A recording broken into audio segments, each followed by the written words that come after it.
Wade is guarding Bryant. Artest looking, gets it to Bryant. Bryant dribbling, has to put it up with the buzzer. Banks it in! Oh! He banks in the three! And the Lakers win the game!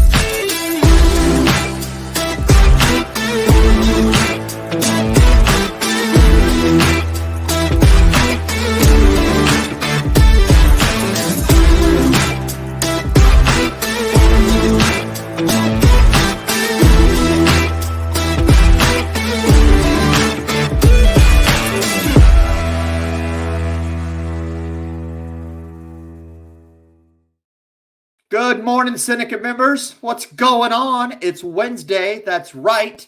And it's 9 a.m. That means we are live right here at Syndicate headquarters in Austin, Texas. My name's Tony Merwin. That dude over there, well, you probably know who he is. He's the Jolly Ginger Giant, the king of trucking, the king of Facebook groups, Joseph Frazier Campert. Let's go. We need that little mic that Amar has for you to do that intro next time. I got this one. I love it. What's up, everybody? Good morning. Good morning. Hi, Melissa. How are you? Thank you so much for tuning in. As always, hope everybody is having an amazing week. It is the peak of the week. Y'all know it's winning on Wednesday. Go ahead and put real quick. We're going to go through our weekly wins. We have an action-packed show. We've got an amazing guest that I've gotten to know. I guess when I first met him was probably a couple years ago, and wish I actually got to spend a little bit more time with him than I have. But real quick, let's get into our weekly wins, and then we'll bring on our guest. But also make sure to put your wins in, put it in the comments. And then also, if you haven't, real quick, Facebook user, I don't know who you are, but I'd love to. It is in the description of the show. Just make sure and let StreamYard view your Facebook comments. It's literally one click of a button, and then we can get you up on the show here like Mr. Brian Moore. What's up, brother? Hope all is well. Tony, you lead with it, man. What you got for your weekly win? Mine is execution of an excellent idea, right? Mm-hmm. As business owners, as agents, marketers, whatever nomenclature you might want to use to describe yourself and some of the activities that you do, we often come up with phenomenal ideas in our brain, right? And I have a belief that ideas float around in the ether waiting for the first person that actually grabs it, pulls it out, and executes on it. And I came up with I can't remember where I was when I came up with this idea that I'm about to share, but I knew it was going to be a phenomenal idea and something I could execute on. And then I wrote it on my board so that I wouldn't forget it because I had other shit going on that I was busy with. I'm like, I'm going to get to that, stick it up there for a minute. And now I'm doing it. And that is redeveloping our ebook. We have we've always had a PDF version of an ebook that educates Spanish speakers on Medicare to help them out. And we use it as a lead magnet, a tool that we can send them like, hey, great for your appointment. In the meantime, here's a little ebook to freshen up. It's a simple ebook, really simple little guide. And redeveloping that every year is a pain in the ass because Medicare always changes their numbers. And then I got to go again, re-update the PDF, got to build the whole thing out again, reassemble it, try to find a file or get it compressed big or small enough that I can host it somewhere that a person that's on their smartphone can actually download it and look at it. Because 98% of our traffic that view our information, our ads, our website, everything that we have is all on smartphone.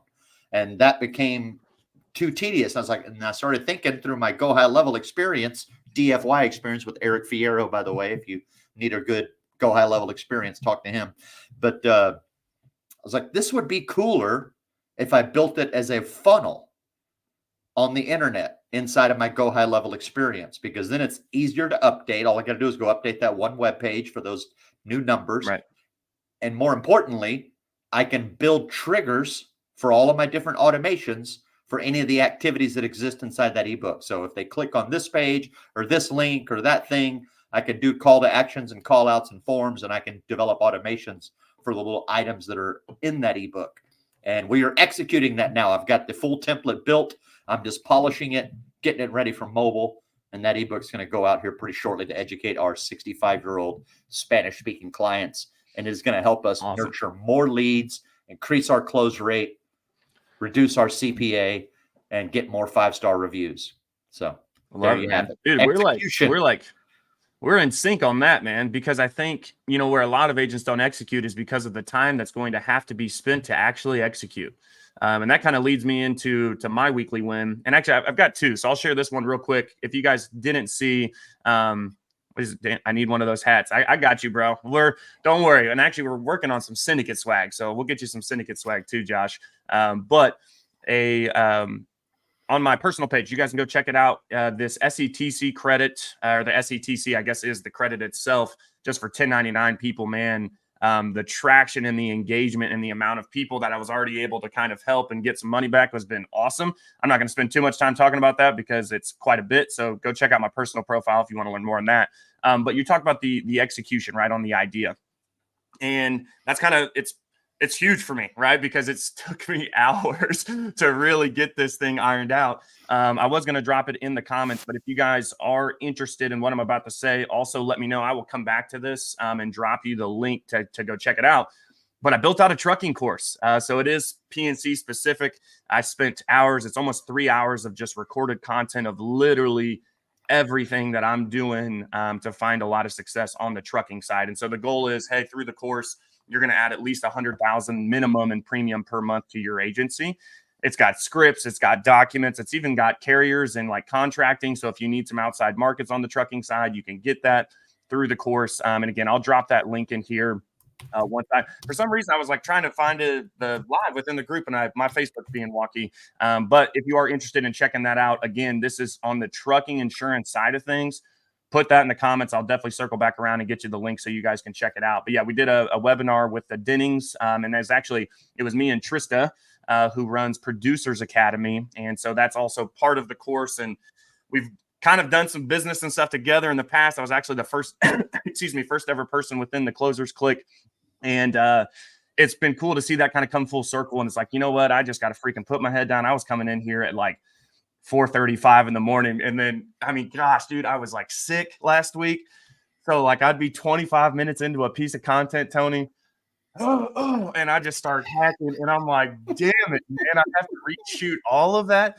So, I got in here at like 4:30 and you're coming into like, it's 3-4 o'clock, and then I still have to reshoot stuff. So it was quite the process, but man, I'm very happy with the final product. Can we get access to the course without? Yeah, absolutely, Ryan. I'll get you guys the link so you guys can check that out. There's multiple different courses and stuff that you can get through the Producers Academy, as well as mine is everything trucking insurance. And again, it's just everything I'm doing. But to Tony's point, right? We have all these great ideas. We have these things that we know are going to provide value either to our clients or to our agents or to both, right? Because even you kind of getting more understanding and executing and getting that, just really improving that go high level experience. Now, hey, how can I really take that information now and apply it to other pieces of my business?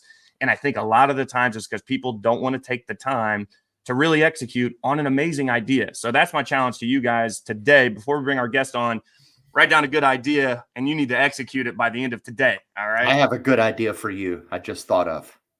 What's that? Since you're big into trucking insurance, you should get a bunch of redwood rubber ducks and send them to all your truckers. And you're probably too young to know why, but that I guarantee you every one of your trucking customers is old enough and knows this. There's an old movie called Convoy about truckers. It was super popular. Had Chris Christopherson. His handle on the CB was the rubber duck. Every trucker on the planet knows that, and they would 100% get what you're talking about. And all you got to do is send them a little redwood rubber duck, and they would 100% be like, "Shit, yeah, Convoy, the movie, love it, the rubber duck, let's go." I'm not going to lie. This is like week 2 or 3 that you've been dating yourself within the first 10 minutes of the show. Just FYI. All right. I'm exiting now. He said, I'm out. I'm out. Hard exit. Well, hey guys, again, I hope y'all are having an amazing week. Thank you guys for tuning in. Make sure and drop those weekly wins in the comments. We want to celebrate with you guys. And with that being said, we have an amazing guest that, again, I got to kind of meet through SWAT, actually, I believe is when I first met him, and then through some 8% events, and then just have been able to follow him and his wife's story via social media. So without further ado, let's give a nice warm welcome to our guest, Mr. Ryan Wimmer. What's up, brother? Hey, what's up, guys? Thanks for having me on today. Definitely, man. Thank you for joining us. How is things going out there in Chapel Hill, North Carolina? It's going awesome, Tony. It's finally cold out, North Carolina. I don't know if you guys have been out here, but it goes in this stage of being 30 degrees in the morning, then 100 degrees in the afternoon, and then back to 30. But now it's finally like a nice, cool 45 degrees, which I love because I'm from New York. Alicia hates it, which is my wife. She hates it. So it's going good. Awesome. Well, man, it is definitely a pleasure to have you on here. I remember the first time we met at a mastermind event. I want to say it was in Orlando, but I might be wrong. It might have been Atlanta or one of the other cities over there when we were going on tour. It was either Texas or I think it was Texas. Might have been to Texas and in Houston, possibly, maybe so. Well, it's certainly good to have you, man. I know who you are. Joe knows who you are. Some of our viewers may not. So if you just take a little short moment, just kind of introduce yourself, let them know who you are, what you guys are doing out there in Chapel Hill, and a little bit about what you are about. Yeah, absolutely, guys. So my name's Ryan. I'm the owner at Freedom and Faith Agency. My wife and I own the company. We started off in insurance about 5 years ago. My wife was a nurse practitioner, and I was a general contractor. Before that, I was Marine infantry. And so we got into insurance just to pay off credit card debt. It was a little part-time gig. Thought, hey, we could go sell a life insurance policy or two, get out of debt. And then when we saw the potential that the industry had to offer, we just dove full into it, quit our jobs, and launched Freedom and Faith Agency. So that's what we do. 5 years? Just 5 years, man? That's crazy. Yeah, I got my license in September of 2018. So love that, dude. You got into it just as a side hustle, just like, we don't like our credit card debt. Let's go sling a little insurance. And yeah, definitely. We were married. We got married in 2012. At that time, in 2018, we had 2 little kids. And I know you guys know how it is, right? You're trying to run a family, work, can't pay nothing off, right? We put like 30 grand on a credit card for our wedding in 2012 that we were still paying on in 2018. So when we heard about insurance and the potential with it, we got licensed. Well, Alicia got licensed. And I remember her first day doing a life insurance presentation. She texted me and she was like, I just made $2,000. And I texted her back. I'm like, I'm quitting my job. And she's like, no, you're not. Because I had a good job. Like I was 24, salaried at 80 grand a year, was one of the head project managers for a big construction company. And she's like, you're not quitting. And so I got licensed without her knowing about it. Sent her a picture of my license and said, hey, I'm quitting this. We're doing insurance full time now. And so that's kind of how it all started. And then, so here we are now. Wow. That's a awesome, cool story. Dude. I like that. Well, and I think, I just am trying to think about how much success you guys have had in just a short amount of time. I thought you've been in longer than that, which is even just how you started to where you're at now, like the strides that you guys have taken. That's amazing. And shout out, thank you for your service. I know, Alex, we have a fellow Marine here as well. So he wanted to give you a shout out there. So thank you for your service, man. And honestly, dude, that's where I want to start because I feel as though you probably, and you can correct me if I'm wrong, but you probably got a lot from that experience in the Marines, especially in the infantry, and like just the routines and just who you need to be to sit in that seat and how that potentially could have transferred into how you run your insurance agency, right? And just how you execute in business, right? So take us back to that, man. I kind of want to hear a little bit like what even had you kind of go on that route to go serve, and then how ultimately you came back and now you're in insurance. I love that transition. So take us back a little bit. Walk us through that. Yeah, man. Yeah, I definitely never pictured myself being an insurance agent at all. But so I grew up in upstate New York, like dairy farm country in New York. And I remember being in 3rd grade when 9/11 happened. And in New York, like 9/11 is a big thing to this day. So I remember being in 3rd grade. I remember that happening. I remember a lot of my cousins' friends going in the service, going overseas. And so I always had it in the back of my mind that I wanted to do the military.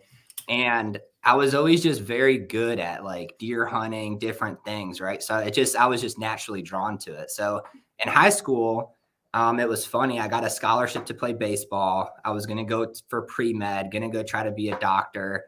And then like at the last minute before I graduated, I'm like, I don't want to do that. I don't want to do any of that. So I just went enlisted in the Marines. They wanted me to do all these other jobs. I said, no, I just want to do infantry. I want to go do, the hardest thing that I could possibly do. And that was it. And then I left a few months later for boot camp at 18, got stationed in Camp Lejeune. I served with 3rd Battalion, 2nd Marines as infantry, and then was able to go through basically like the sniper platoon's indoc to get entrance into the sniper platoon, serve with them for the rest of my time there. And then I got out after 4 years. But yeah, I was just drawn to it. But just like you said, Joe, what you learn in the military is you kind of learn like life's going to suck regardless. And so you stop trying to prevent it from sucking. Instead, you just try to fight through it. Embrace it. Embrace it suck. Exactly. And you start to enjoy that. I mean, you get kind of a little bit crazy in the sense of you start doing better. You actually feel better when you're going through stress than when everything's perfect. And I think with insurance, that's huge because a lot of agents just they just want this to be easy. They look at Tony, they look at you, they see the success you guys are having, and they're like, man, I wish I could have that. But they don't see all the stuff that you've had to go through to get that. And so in insurance, preach. Like a lot of what we teach our agents is it's not going to be easy, but hard work always works. And if you're disciplined enough to do it, you're going to be successful. It's impossible to fail. Everybody always says insurance is so hard. It's really simple. It's just a lot of agents aren't willing to do what they have to do to get there. But if they are, right. I've never seen an agent fail, whether it's life insurance agents, which is mostly what we do, or Medicare, health, PNC. I'm sure it's all relatable and basically in the same thing. But yeah, the military definitely taught me that. It's interesting, man, because you signed up, and just based on the little bit I do know about you, I'm just guessing that you probably smoked your ASVAB test. I did. So I would assume they're offering you, because you mentioned like they were offering me all these other opportunities and jobs. So I would think, you probably killed your ASVAB test. They're probably trying to get you in some other direction that's higher level. And you're like, nah, yeah, give me the hardest job there is. Why did you choose the hardest job? I'm just somebody that if I'm going to do something, I want to do it to the full extent. Like I didn't want to go in the military to get a GI Bill or to get I didn't benefits. I didn't care about that. I didn't even care about the paycheck. I just wanted to honestly just go in there and do the hardest thing and fight if I could fight, if I had the opportunity to. So, but yeah, that was my goal behind it. I wanted to be on the front line doing like the full experience with it. But yeah, it's funny you said that, Tony, because I actually had to I was debating, you do the ASVAB and then they do like this other little test to see like what your skills are. And recruiters are trying to get me to do all this different stuff. And I'm like, look, I'll retake the test and purposely score lower so you guys can put me in there. But it was hard. I mean, it was actually hard to get them to actually put me in infantry because they didn't want to. Sure. And has that translated over into insurance? Not this necessary skill set, but that thought process of no, put me in the hardest spot so that I can get the full experience. Oh yeah. Yeah, for sure. I mean, I think, we were working with a previous company before when I first started in insurance. And then we went completely out on our own back in 2021. And it's kind of the same mentality. If I'm going to do something, I want to be the best at it. I'm going to get the full experience. I don't care if I butcher it and fail completely. At least at the end of the day, I can say that I put myself out there for it. Right. I love it. I literally, that's funny that you even said that, Tony, because I wrote it down because it's like, this man's literally said, no, I want the hardest thing that I can freaking do, right? Right out the gate, even though you could have gone and cruised through some other routes, right? That potentially weren't on the front lines, potentially, right? I mean, that I wrote that down as well. So all right. So now, and that's kind of, okay. So we kind of got started in insurance, right? It was a side gig. It's like, man, screw this. Look at the return on this. Like we're going all in on insurance, right? When did you guys start building your team? Because I know obviously now that you guys have agents, I see your agents winning trips and stuff. I see all y'all's social media posts.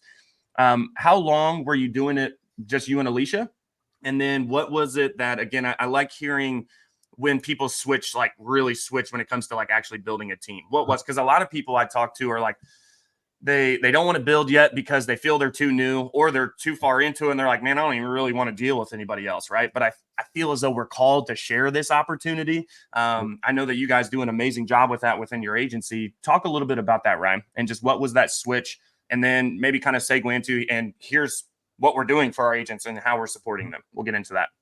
Yeah, definitely, man. So Alicia started in March of 2018. Then I ended up getting started in September. So she was at it for a few months before me. And really, when it comes down to building, I got to give the credit to her because she started building as soon as she got licensed. People saw her go from being a nurse to an insurance agent, and they're like, "Why would you do that? That sounds awful. It doesn't make any sense." But then they saw our lifestyle change. Before insurance, she would work night shift, 6 p.m. to 6 a.m., come home. I'd tag team out. She'd watch the kids. I'd go work 7 a.m. to 5 p.m. We never saw each other ever. And it was tough. I mean, the kids were under 3 years old at that time. And so when they started seeing us like not have to do that anymore, and we're taking the kids to Disneyland, and they see us posting on Facebook that we're, actually being able to enjoy our life, a lot of people just started reaching out to us. So we kind of almost were like forced to build right away, which I like it. It's funny you mentioned that, Joe. Everyone's like, well, I want to wait to build until I know what I'm doing. That's a lot like saying, hey, I'm never going to get married because I've never been married before. Like, you don't know how, you're not going to know what to do until you actually do it. And I think insurance is twofold, and agents that are only one dimensional will never actually see the success they want to see. If you just personally produce, you can make good money. But if you recruit and produce, that's where like the business aspect comes inside of it. So I always encourage our agents to look at this when you get started. It's a business opportunity for you. It's not just go out, sell them, and make some money. If you look at it like a business and you look at any successful business, you're never going to build anything big by yourself. You have to have a team. And so I would encourage people to build right off the get-go.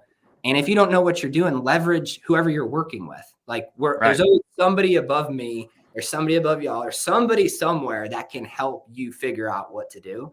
Just find that person, and then it'll be pretty easy for you. So stay there, because it's funny. I was gonna, how or who or what was it that helped y'all find like immediate success, right? And don't get me wrong, I'm sure it wasn't all rainbows and sunshine. And like you said, it's sometimes we've had our backs against the wall, and we're changing. Hey, we started a new thing, so now we're doing. I know we were talking about that backstage, like new contracts and new this, and it's like there's a lot going on. But still, you guys were able to find success. What are those? What are a few of those things? Literally, is it a mentor? Is it all of the above? What are some of those things that really helped you guys find success, and then ultimately, has allowed y'all to be able to share that? Because again, it all trickles down, right? So then now your agents know, well, hey, look, I can just follow what Ryan or Alicia did, and then vice versa, and then vice versa, and vice versa. Share a little bit about that. Yeah, man. I think it was Denzel Washington said something along the lines of like, if you have the desire in your heart, it's God's basically promise that it's already yours. And so tying that into your question would be, it's not so much it was a person that made us successful or a mentor. I mean, it kind of could be all of the above, right? But really what it came down to is we just knew that we were going to work hard and not quit.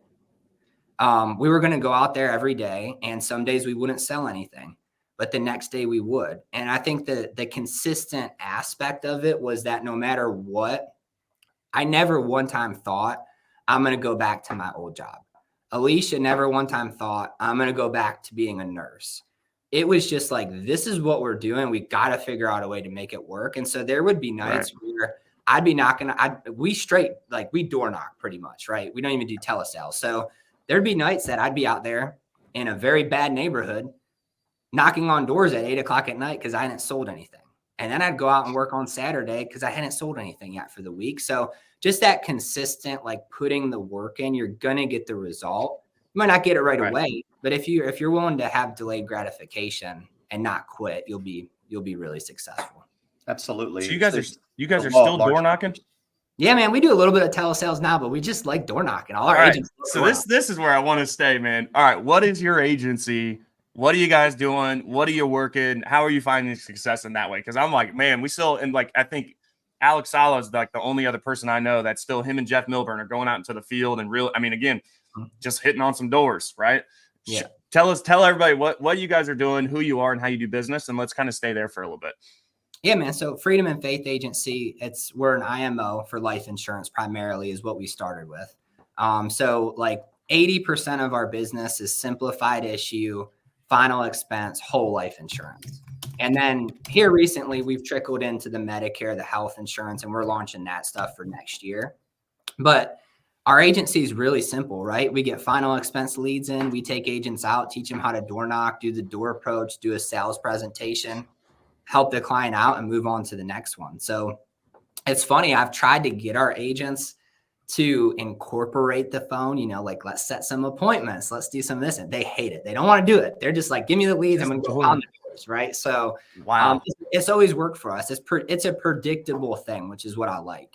I can take an agent, no matter where they're from, no matter where they work. I can go to any state, and I know if I have 20 leads and I go out there and we knock on 20 doors, I'm selling at least 2 or 3 policies. So it's just very predictable. And once the agent gets good at that, I think you become kind of street smart. And so if you take that and then start trying to sell on the phone, selling on the phone is a lot easier after you have the personal interaction with people in person, because the objections that are going to come up, and it's a little bit more streamlined. Right.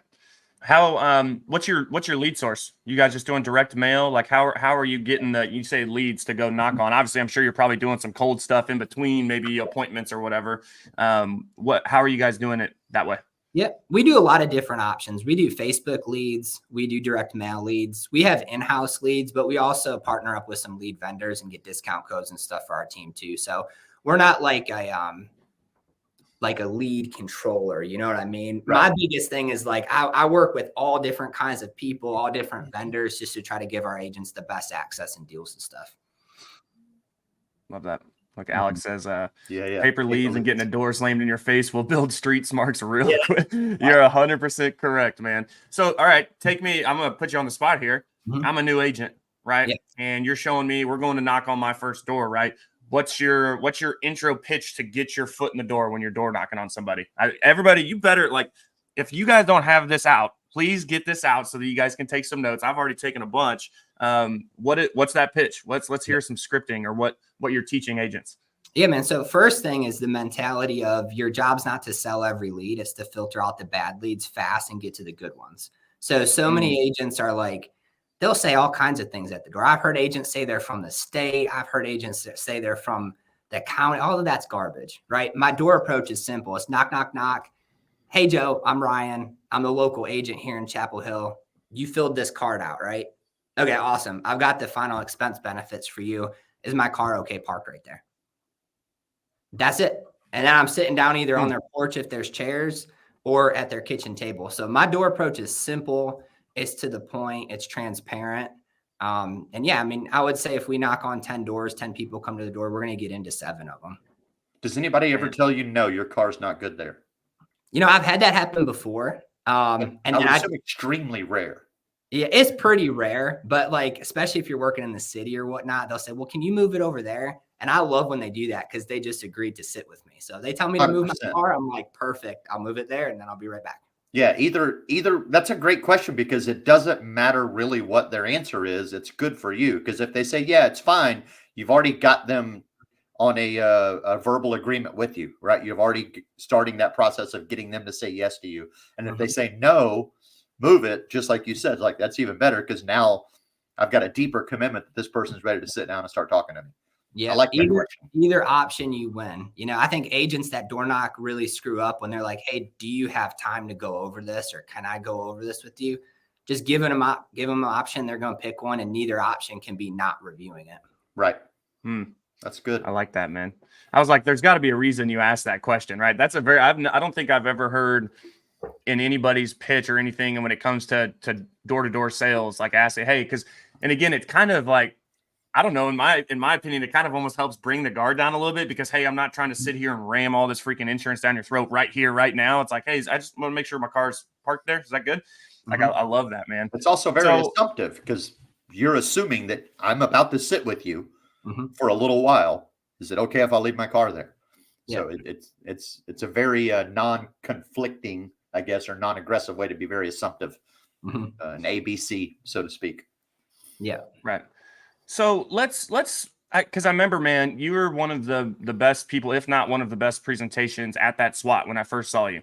And you really kind of shared your story and honestly, you shared your passion not only for this business, but for others, right? And really just, again, the kind of the goals behind y'all's agency and what you guys are trying to do. Obviously, you're faith-oriented as well, which I love. Or even like you said, we're doing our conference call in the mornings and this type of stuff. But I want to stay here as far as mindset goes. And just the mentality of what it is and the mindset of what it takes to be a door-to-door salesperson, right? I mean, again, I want to ask this question because I think anybody can pick up the freaking phone. Anybody can sit here. Here's a script, call these freaking numbers, man. Again, like Tony said at the beginning, it's a numbers game, right? But this is really easy, especially even for a lazy person. Like, you can sit here and dial, right? So as far as now, don't get me wrong, can you become mentally down or mentality down, right? When on a telesales, when you have enough people tell you to F off, absolutely, right? But it's completely different. It has to be completely different in the field. I've never been in the field. So let's stay here. Let's talk about, again, kind of your passion for people, for this business, but the mentality and the mindset that it takes, that you have to instill in others to, again, find success in door-to-door sales, selling final expense of whole life insurance. So let's share a little bit about that. Yeah, man, for sure. So number one, you've got to be a hunter, right? Like, the AP is not going to come to you. The sales aren't going to come to you. The leads are leads. They're not sales, right? Like, you got to sell the lead. They're just a person. So the mentality behind it is you have to do everything predictable. That's why, like, when I train our agents what to say at the door, every agent says the same thing at the door. And when I teach them what to sell, I wish I had it with me. We've got a presentation binder, right? It's 5 pages. It looks like a little calendar. They flip through it with the client and read it with them. So every presentation in the agency is the same. And so with everything being the same, you get predictable results. So it's not stressful, right? Agents that go out and they just talk all over the place and they're not consistent, very, very stressful for them to be successful at this. But if they're doing everything the same, it's predictable. Yes. So to go to that mentality question, you just have to go out there with it's a numbers-based thing, right? Even agents that are doing telesales, I'm sure if you're a telesales agent, you probably know how many people you need to call to make a sale. With door knocking, I know how many doors I need to knock to make a sale. It's funny. I ran the math on how many doors I knocked in my first year compared to what I made. And every door that I physically knocked on, regardless if somebody answered the door or not, or told me to get lost or not, I made $21 per door. And so once I figured that out, I'm like, I wish I would have knocked on a lot more doors. More doors. Right. It doesn't matter if they say yes. No, I just need to put the activity in. So as far as the mentality goes and what we train agents, it's all about focus on the numbers. Don't focus on if you go up to a door and someone tells you to get lost, which honestly is rare. Like, I can still, after knocking on thousands of doors, I could count probably on 2 hands the amount of instances that I remember where somebody was actually very rude at the door. Most people are like, hey, I'm sick. Can you come back? They're not mean people. Right. Like, most people are welcoming people. Yes. So I think agents have to get out of their own head of thinking they're just going to get a gun pointed at them, told them to get off their porch. That doesn't happen. That very rarely. I've never had that happen to me, So if it is, you might be knocking in the wrong places, guys.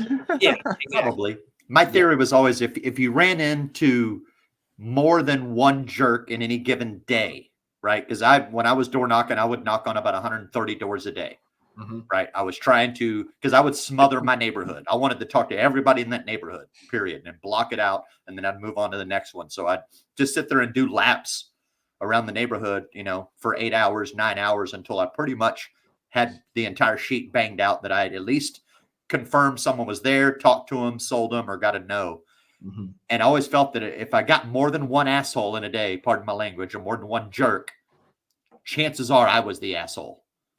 Yeah. Right. If I got more than one in a day, I was probably the real asshole. It was my attitude, something going on in there. But yeah, I mean, I did that for 3.5 years, 100 doors a day, 6 days a week.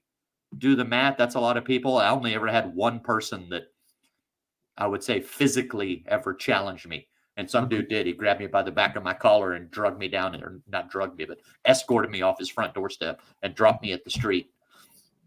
And I was like, have a nice day, sir. Thank you. You Put it don't, on to the next door. Can I are you go to the whatever. next door? don't want the insurance or you do want the insurance? Right.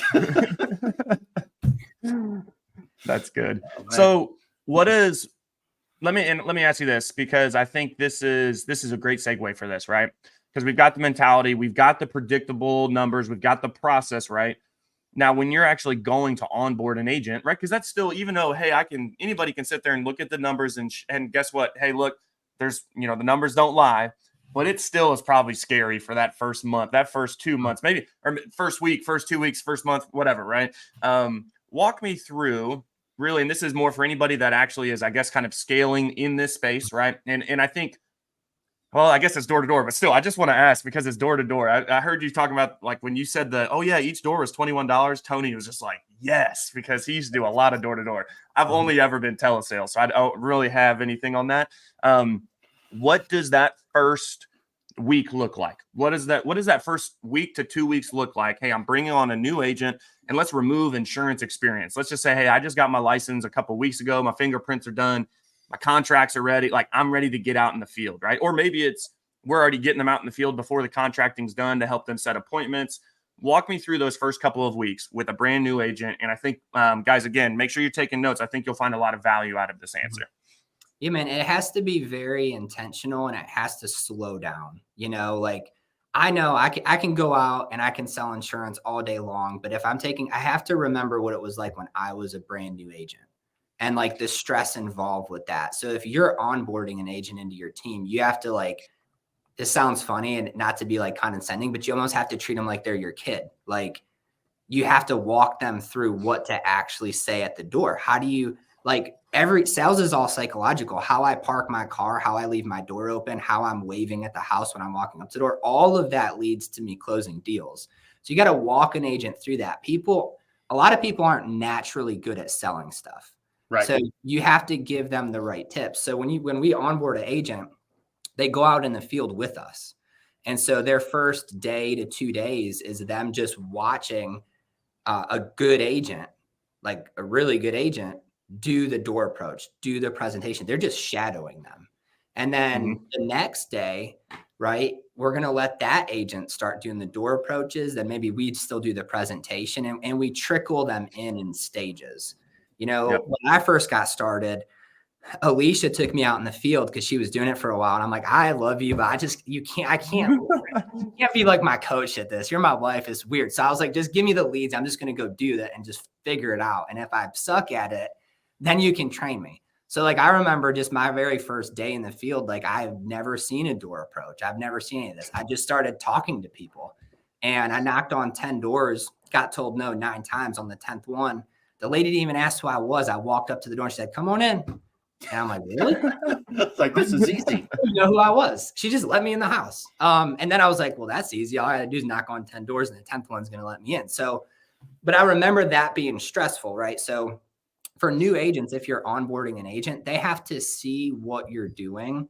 I think I don't know so much about the PNC world, Joe, but on life insurance, a lot of like uplines, right? They just want to take an agent, hire an agent. They want to collect an override and they don't want to teach the agent what to do. And it's not like that.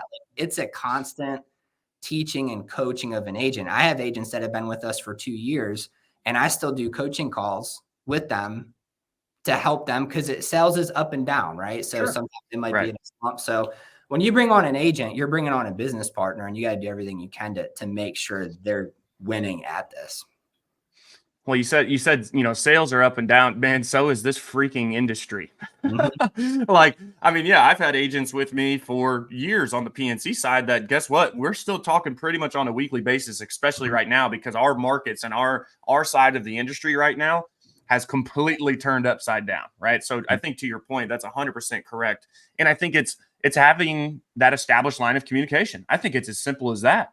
Yeah. Do you have a place, right, for people to actually, like, so I was telling you backstage, Ryan, that we're all teams, right?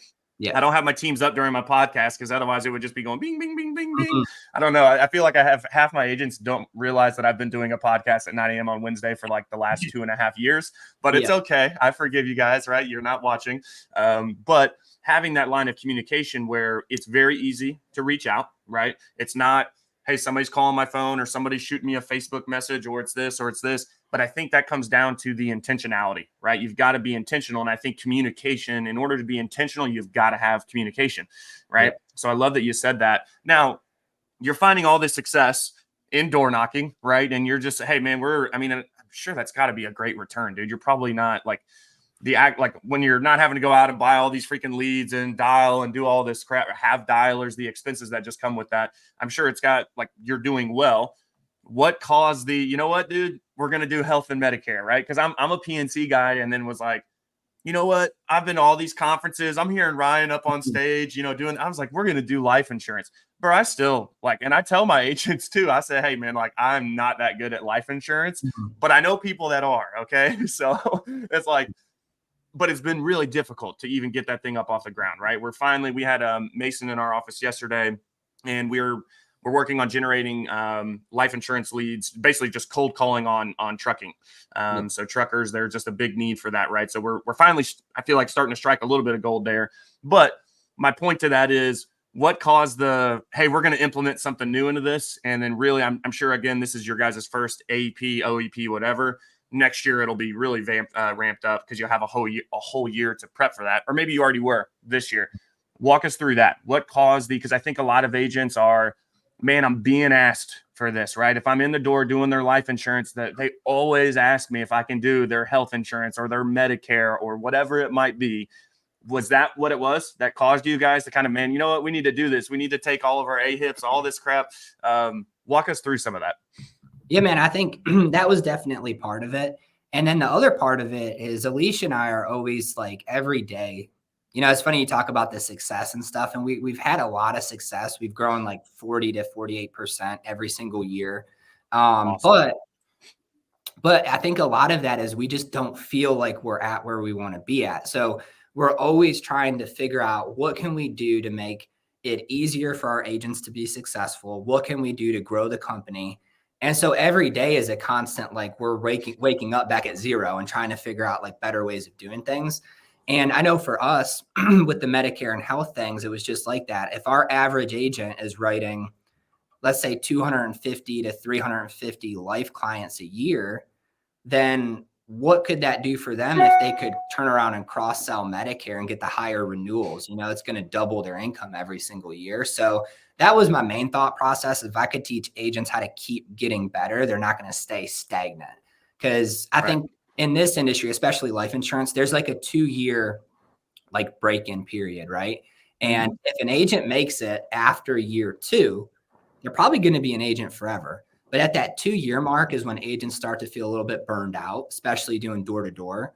And if I could have something that kind of offsets that, they get a little bit more passive income on the Medicare side to help them out, it's just going to make their life easier and make them more money. So my ultimate idea with that was, how could I make our agents more money? Yeah. And make more money, create some additional success. You guys hear that though? Break the monotony. How can I make my agents more money? That's not this is why I love Ryan, man. It's like, I wanted to make my people more money. And guess what? When you help your people make more money, guys, you typically end up making a little bit more money. Has it disrupted any of your sales process? Has it now that we're introducing this, has it made it more difficult? Have you seen it where, man, it's hurting us on this side of things because we're newer to this and we're trying to still kind of figure out that process, or what? Not really.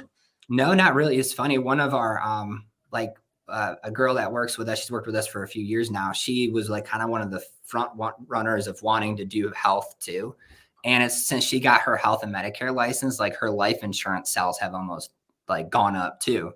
And there's just so many people reaching out to her of different ages, wanting different things, And so I would say with that though, is the agent, she's really good. She's experienced, so she can juggle both. Not every agent can juggle both. Like, I would not recommend a brand new agent to get life license, Medicare license, health license, like none of that. Just pick one, do one for a year, get really good at it, and then add stuff in.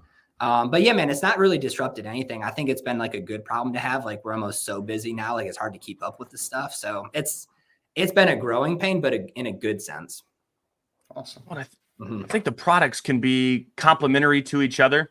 Don't get me wrong. I think all insurance products are complementary to each other in some form or fashion. But I think others obviously, hey, if I'm doing a whole life final expense, like, yeah, the They're Medicare already and the health, talking like that. with the same clientele. Right. Yeah. Like Right. they absolutely support each other. And it's really an easy transition, in my opinion. If you know how to sell final expense well, right? I got this down. I'm not still learning it. I got it. Then it's a perfect lead in to go, hey, what are you doing? As soon as you close every app, hey, what are you doing on your Medicare stuff? While you're filling out that app or whatever. Simple question. And then, yeah, you're going to get a lot of great, you're going to get more sales. And then ultimately, just like you said, you're going to build up that renewal base. So it's a great way to make more money. 100%. But yeah, don't, you said it perfect as well. If you're a new agent, slow down, master one product line, get good at it and then branch out. Yeah, for sure. Right. Where Tony, you you got guys me. come I up was gonna with say, you got anything freedom and final? faith? Yeah, how we come up with the name? It's obviously the name says a lot. Like I can interpret a lot just out of that name, even if I don't know you. And I've met you and I've heard you enough that I know exactly what's going on with that. But it says a lot. Like it speaks to you. It speaks to who you are as a person. But I'm curious, what are some of the reasons why you specifically chose that branding? Yeah, man, it was funny. I was actually driving down the road in between appointments and I kind of just said a prayer. I'm like, what do I name this thing? Because when we first started our agency, it was like a generic LLC name. It was like our last name, Inc., like just ridiculous. Like I didn't even know what I was doing. The CPA made it, whatever. Well, like finally I'm like, okay, we need to actually brand the agency and come up with a good name. And so those two words were the very first words that just popped into my head. And I think faith, because ultimately I believe we serve a higher purpose. And I think that our work should serve that purpose. Our personal life should serve that purpose. So I really like the idea of relying on faith and being a Christian-based company. And then freedom was on the basis of I wanted to be able to help agents grow and hit the goals that they have for themselves. So have an agent have the freedom to be able to build their agency how they see fit, maybe not how we see fit. Yeah. I think that's a big misconception in our industry is like your downline's not your employee. They're essentially, you're a hired coach. They're paying you to coach them. So essentially you're their employee. Like they're your customer basically. Right. So right. Freedom and faith just kind of went together. And I thought that it'd be a good way to be able to give agents the freedom, but also have the Christian-based version behind it too. Absolutely. I need to. And that there's a little bit of double entendre in there, right? Because you also have to have faith that the process, the numbers are going to work out. I just keep knocking on doors. I keep following the process and I will get the freedoms. I mean, there's a lot of great things in that name. I love it personally. So I need to do really House of Dreams. Got into there. We should do that. Maybe get all your agents on a call, Ryan. I'd love to do House of Dreams with them, where it's very similar to that, where it's really helping them build their dreams, their house, hit their goals, and That's cool. Just really associating the why. Like we always start with personal goals before we even get to the financial, because a lot of the times, like you'll just, hey, what are your financial? I want to make $1 million. And it's like, it's just so arbitrary, it's like it's not really attached to anything. And that's when you see, and there was some other people commenting here, just where that burnout comes from, right? If you're just chasing a number and there's nothing associated to the number, you'll burn out real quick, right? That would be really cool. I'd love to, because I have some, it's faith. I can have faith-based, like kind of implemented in that as well. That would be cool. We'll have to do that. We'll talk off show. I'm game. So what's next? What's next on, as we wrap up? What's the next on the horizon for the agency? For you and Alicia, for the agents? Like, are you guys gonna have like another kid? Don't you have like 6 kids already, dude? Like, yeah, 4 kids, and 3 boys and a little girl who's like the boss. Like, she's like the sassiest, sweetest old thing. Oh yeah. I don't know if you guys watch Yellowstone, but if you've ever watched Yellowstone and seen Beth Dutton, my daughter is like the real life version. Oh no. So, but yeah, no. So we got 4 kids. We're done with kids, okay? Unless God has a different plan for us. But this last one made Alicia pretty sick, so she's like, okay, we're gonna end it with that. But next for us, man, we want to make Freedom and Faith a household IMO in the life insurance space. So, you hear all these big name IMOs out there. I want to not just compete with them, but I want to beat them eventually. I'm very competitive, and I go back and I research like how big was this company when they first started, And, where were they at in 2.5 years compared to where we're at? And pound for pound, we've been beating them on the timeline. So I'm like, by the time I'm in this 10 years, 15 years, 20 years, I want to completely just be the household name for life insurance. Love it. Come on. Love it. Where you at? Where you at in 5 years? Where you at? Where you at in 5 years? Where are we at in 5 years? Total numbers? Yeah. Where you at number wise? Oh, as far as what I've not added up every 5 years, but right now our run rate, like we probably are going to issue close to, I would say around $8 million, like after chargebacks and different stuff. And we've been kind of going through, I know you guys have probably hit this too, but we go through these phases, right? Where we onboard a bunch of agents, everyone's doing really good, but it's trying to develop like the company leaders that are going to take it to the next level. Yeah. I know like what we got, where we started with was good to get us where we're at, but we need to do a lot of different things to be able to hit the 20 million mark, the 30 million mark, the 40, 50, 60. What worked for 8 million probably ain't going to work for 20 million, right? Exactly. Yeah. So me and Alicia are just in those like learning, growing pains of, hey, what's our next step? Who do we need to hire? What do we need to do to reach those different levels? So, but it's a fun thing, man. I think agents and agency owners get stressed out a lot because they're like, man, I'm not where I want to be at, or this person's beating me this time. And you're just competing with yourself. You don't need to compete with other people. And if you're patient and you enjoy like going through the growing pains, you'll get where you want to be at. So just try not to stress yourself out too much about it. Just enjoy it. Yeah. Comparison kills. I am curious about one thing, and somebody had posted it in the comments earlier, that working in a business with your spouse is challenging. And I worked with my wife. We're in business together. That's my business partner. What was that? Were there any challenges? Maybe what were they when you guys first started? Do you still have challenges as a couple running a business together?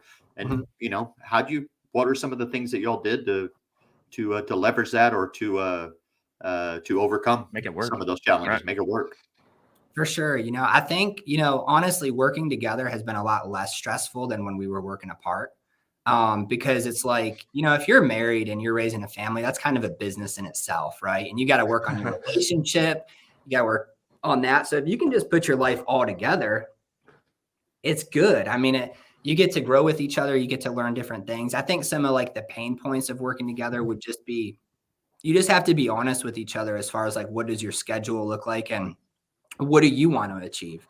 Like some issues, right, with me and Alicia would be like, hey, she wanted to hit a personal production number, and then I want to hit a personal production number, but we got 4 kids. So who gets to work late? Who gets to do this late? So like, it's just, and those are like fun problems to have. Yeah. Right. And I think the biggest tip I would give people is just put your pride aside. Like if you're working with your spouse, you're doing it together. You're not competing with each other. So if your spouse has an idea to do something and you don't think it's a good idea, just let them do it. Like, who cares? If it works, it works. If it doesn't, it doesn't. But I think spouses that are in insurance together are really good because you can relate to every agent then, Sure. I can coach the guy agents. Alicia can coach the girl agents.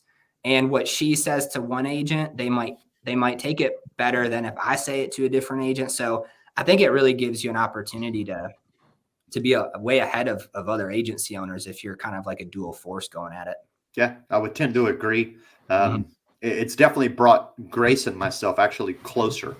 Like our friendship has grown as now we have this vehicle or this thing together that we're, it's a project that we're both wholly invested in. We both know exactly where we want to take it. And other than that, we just stay out of each other's way. Like she does her thing, I do my thing, but we know where we're going with it. So exactly. Yeah, beautiful. And in the Bible, it says, when you get married, you become one. Yeah. Your business is one, your family's one, everything's one. So it's just, like you said, I found the same thing, Tony. It's brought us closer. I think the biggest thing though, too, is you got to not work 24/7. Sure. Okay? That's the part I struggle with. I'll admit that. That's mine and Alicia's problem is me and her are agency focused 24/7. We've been like that for the past 5 years. And like here this year, we go on like 2 date nights a week, pay a babysitter. We go to hockey games, different things where we just stop thinking about that and think about ourselves. And that helps a lot. So just don't get so focused in work that you forget about your spouse. Yeah. Love it, man. Yeah. Love it. Thank you so much. taking time. I hope Maria's watching this because my wife's. We were talking last night. She's about to get into business with me, so Nice. and just help me kind of as we grow and what we were talking about backstage, and just we got a lot of stuff going on. So I love you, Maria. I'm just giving you a hard time, but yeah, dude. Thank you, Tony. Go ahead and take us out, man. Yeah, man. Thank you for coming out. Thank you guys for tuning in. Real quick, if somebody out there in the space wants to catch up with Ryan Wimmer, they want to contact you, they want to reach out, maybe they're looking for a better IMO or just someone to chat with and learn. How do people catch up with you? Yeah, definitely. Facebook's a good way. You can catch me on Facebook. It's just my name. It's Ryan JT on Facebook. JT is my middle name. If you guys want my number, it's 910-638-7563. I give that out because I'm getting so many spam phone calls anyway. I don't even care if you blow my phone up. So if you want to text me, you can text me on there. But yeah, our agency website is ffagents.com. So you can check it on there. But yeah, I'll be glad to help you. Even if you don't want to, you're not looking for a new company, work with whatever, you just need advice. We're always here to help. Awesome. Beautiful stuff, man. Well, thank you again for coming on. Thank you guys for tuning in. It is Wednesday. It's the peak of the week. That doesn't mean you slow down. That means you put it into overdrive. So throttle it down. Let's finish it up. Let's finish it strong. And as always, we'll see you next week for Winning on Wednesday. And appreciate you guys. Here's my one nugget. Here's my one nugget, y'all. Hard work works. I love that, man. So I hope everybody has an amazing rest of your Wednesday. Thank you again, Ryan. Y'all have a good one. We'll see you guys next week. Thanks, guys.